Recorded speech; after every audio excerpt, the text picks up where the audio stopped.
Hello বন্ধুরা, সবাইকে শুভ বিকেল। এখন বাজে বিকেল 3টা।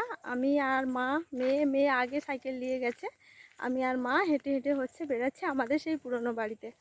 অনেক দিন ধরে তোমাদেরকে ওয়েট করিয়ে রেখেছি, আজ যাব কাল যাব কাল যাব এই করে যাওয়া হচ্ছিল না। ফাইনালি আজকে সময় করে বেরিয়েছি।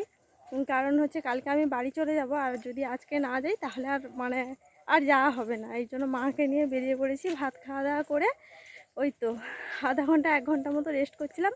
আসলে বাবা তো বাড়িতে ছিল না, বাবা আসার পর এই ভাত খেতে বসলো, বাবাকে খেতে দিয়ে মা আমি এই যে বেরালাম। অনেকটা রাস্তা জানো তো, আমরা তবু হেঁটে চলে যেতে পারবো, মেয়ে তো হাঁটতে পারবে না। এই জন্য মেয়েকে সাইকেল দিয়েছি। মেয়ে সাইকেল নিয়ে এগিয়ে গেছে। ওই যে যাচ্ছে, দেখতে পাচ্ছ কিনা জানি না, যাচ্ছে। আর আমরা পিছু পিছু হেঁটে হেঁটে যাচ্ছি। তো ওখানে যাই, তারপর গিয়ে দেখাবো আমাদের বাড়ির কি অবস্থা, কীরকম কি কোথায় আমি ছিলাম বিয়ের আগে। ওটাই আমার জন্মভূমি, ওখানেই আমি জন্ম হয়েছি, বড় হয়েছি। তো বাড়ি হয়নি বলে ওখানে যাওয়া হয়নি, থাকা হয়নি। আর অন্ধকারের জন্য দেখো সমস্ত কিছু পুরো কেমন অন্ধকার অন্ধকার দেখাচ্ছে। তো যাই হোক, চলো সঙ্গে থাকো, ব্লগটা দেখতে থাকো, একটু অন্যরকম ভিডিও, আশা করছি ভালো লাগবে। আর দেখো আমাদের বাবার বাড়ি এদিকে না ভীষণ পরিমাণে ধান চাষ হয়। চারদিকটা দেখো কেন, যেদিকে চোখ যাবে সেদিকে পুরো ধান চাষ।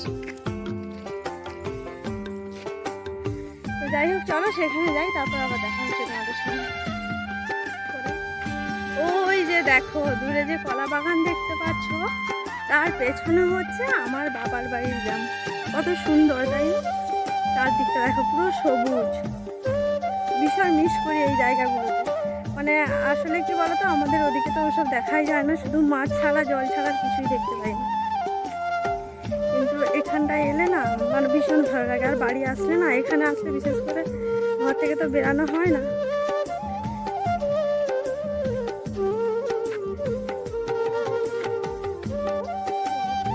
এই যে দেখো এদিকে কেমন উঠছে, চাষ হয়েছে, উঠছে। ভেতরে আরো কিছু কিছু লাগিয়েছে হয়তো। এই যে দেখো উচ্ছে হয়েছে, এই যে উচ্ছে হয়েছে, দেখেছ? এই যে কত উচ্ছে হয়েছে। আর রোদটা এবারে বেরিয়েছে আচ্ছা করে পুরো, এইবারে মজা। যাই হোক, চলো ওখানে যাই।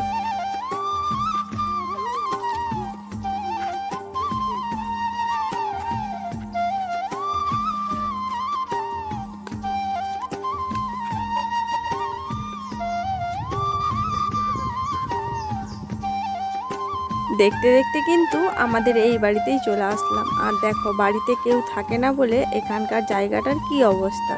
এখানে থাকে অবশ্য ঠাকুমা কাকু, ওদিকটাতে থাকে, ওদের বাড়িটা ওই দিকটাতে, আর আমাদের বাড়িটা এদিকটাতে। এদিকটা তো ওরা ব্যবহার করে না, তাই এখানে সব সময় ঘাস, তারপর গাছপালা অনেক কিছু হয়ে থাকে। আর এখন যখন বর্ষাকাল, তাই ঘাসটা একটু বেশি হয়েছে। আর জানো তো, মা বাবা কিন্তু মাঝে মধ্যে প্রায় এসে এখানে ঘাস পাতা পরিষ্কার করে যায়। এই জন্য কিন্তু এতটাও ঘাস হয়নি, মোটামুটি পুরো জায়গাটা ভালোই পরিষ্কার রয়েছে। আর কাকুরা যেদিকে থাকে সেদিকটায় দেখো কত ঘাস হয়ে রয়েছে। আর দেখো আমাদের বাড়ির চারপাশে কত কলা গাছ, সব কিন্তু মা আর বাবা দুজনাই মিলে লাগিয়েছে। আর দেখো আমাদের বাড়িটা কিন্তু কিছুই হয়নি। আসলে কি বলতো, এই জায়গাটা না অনেকটা পরিমাণে নিচু ছিল। একটা জিনিস লক্ষ্য করলে তোমরা বুঝতে পারবে, আমাদের কাকুর বাড়িটা দেখো কত নিচুতে রয়েছে আর আমাদের বাড়িটা কত উঁচুতে। এখানে জানো তো প্রায় 50-60 হাজার টাকার মাটি ফেলানো হয়েছে, দিয়ে চারদিকটা সমান করা হয়েছে। এই জন্য আমাদের বাড়ির দিকটা অনেকটা উঁচু আর কাকুদের বাড়ির দিকটা অনেকটা নিচু। এই উঁচু জায়গার উপরে ঢালাই দেওয়া হবে, তার উপরে বাড়ি তৈরি করা হবে। আর জানো তো সেই সময়টা না আমার মায়ের শরীরটা খারাপ হয়ে গেছিলো, ওই জন্য মায়ের পেছনে না অনেকটা টাকা খরচ হয়ে গেছে। এই কারণে বাড়ি করাটা আটকে রয়েছে, হয়নি। এবার বাবা সময় সুযোগ বুঝে বাড়িটা আবার নতুন করে করবে, তখন আমরা সবাই কিন্তু এখানেই চলে আসব। এই যে দেখো পুরনো বাড়িতে চলে এসেছি। এই যে দেখো এখানে আমার পিসিমণি বসে রয়েছে, তারপরে কোথায় গেল বোন, কোথায় গেল, পালিয়েছে। এই যে দেখো পিসিমণি বসে রয়েছে, আর এখানে বোন বসে রয়েছে, আর ওখানে ভাই। তোকে দেখাবো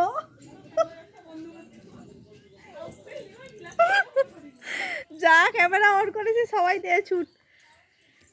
এই যে দেখো আমার ভাই এসছে,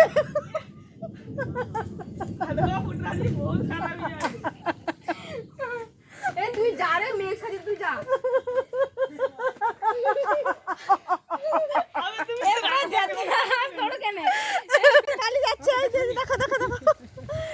দেখো রিলস করতে এসেছিলাম ছাদে, আর কি জোরে বৃষ্টি এসছে। আজ অনেক দিন পর এইভাবে কিন্তু মন খুলে হাসলাম। কি জানি কবে শেষ হাসি এইভাবে হেসেছি মনেই পড়ে না। অনেকক্ষণ ধরে বাড়িতে বসে রয়েছিলাম, আর আজকে জানো তো অনেক মজা হয়েছে। বোনের সঙ্গে পিসিমণি ছিল ওখানে, ভীষণ মজা করেছি। আর মা তো অনেক আগে বাড়ি চলে এসছে। তারপর বৃষ্টি হওয়ার জন্য আটকে পড়েছিলাম, আর বৃষ্টি কমার পর তারপরে এখন বেরিয়ে যাচ্ছি। আমার সঙ্গে দেখো পিসিমণি রয়েছে, বোন রয়েছে। দেখো পুরনো বাড়ি থেকে এখন বাড়ি ফিরে যাচ্ছি। অনেকক্ষণ ছিলাম, মা আমাদেরকে ছেড়ে দিয়ে বাড়ি চলে গেছে। আমি আর মেয়ে ছিলাম, এখন বোনকে আর পিসিমণিকে নিয়ে যাচ্ছি। আমাকে ছেড়ে দিয়ে আসবে বলেই রেখেছিল, এখন ওই জন্য ছাড়তে যাচ্ছে। আর বৃষ্টির জন্য আটকে পড়েছিলাম, রাস্তার অবস্থা খুব খারাপ। এখন বাড়ি যাচ্ছি।